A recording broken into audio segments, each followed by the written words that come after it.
Hi folks, welcome to the Sunday Catechism.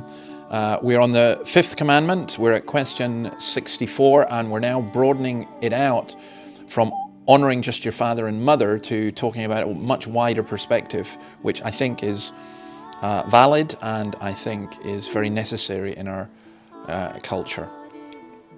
So let's just read it. What is required in the fifth commandment? The fifth commandment requires respecting and serving others as our relationship demands, whether in authority over us, under us, or our equal. What is required in the fifth commandment? The fifth commandment requires respecting and serving others as our relationship demands, whether in authority over us, under us, or our equal. Now, I have to say that I much prefer the contemporary translation of this compared with the old one, because the old one talks about duties of several places and relations as superiors, inferiors, or equal. And it's the use of the term inferior and superior, which in contemporary society and the way that English is used now, that's not what it's talking about. It's talking about, as this newer, I was going to say translation, but this newer version says, the kind of structures, the authority we have. So it mentions, for example, and honouring others. The proof verses are Ephesians 5:21, submitting yourselves to one another in the fear of God. 1 Peter 2:17, honour all men, love the brotherhood, fear God, honour the king. Romans 12:10, love one another with a brotherly love, in honour, preferring one another. And I think that's, Watson talks, and I think this is right, this is where the Westminster Divines were going, that father is of different kinds, the political, the ancient, the spiritual, the domestic, and the natural. And I want to just say something about the political father, or Watson calls the magistrate. He is the father of his country. He is to be an encourager of virtue, a punisher of vice, and a father to the widow and orphan. Such a father was Job. I was a father to the poor, and the cause which I knew not I searched out. As magistrates are fathers, so especially is the king, who is the head of the magistrates. He is a political father.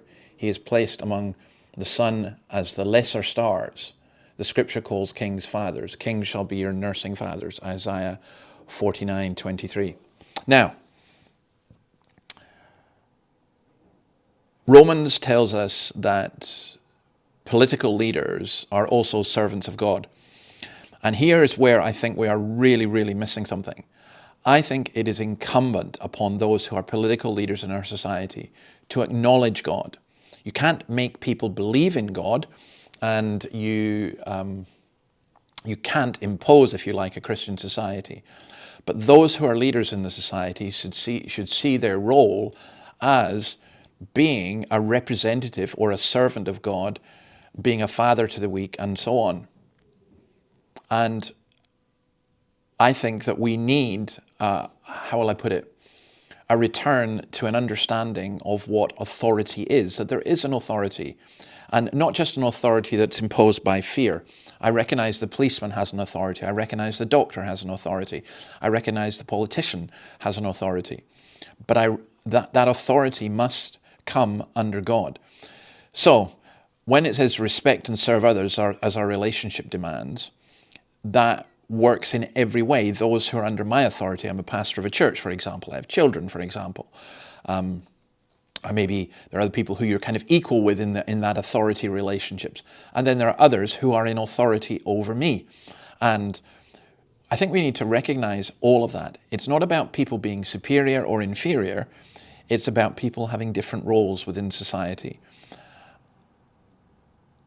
And we need to recognize and understand what that is and how we are to behave.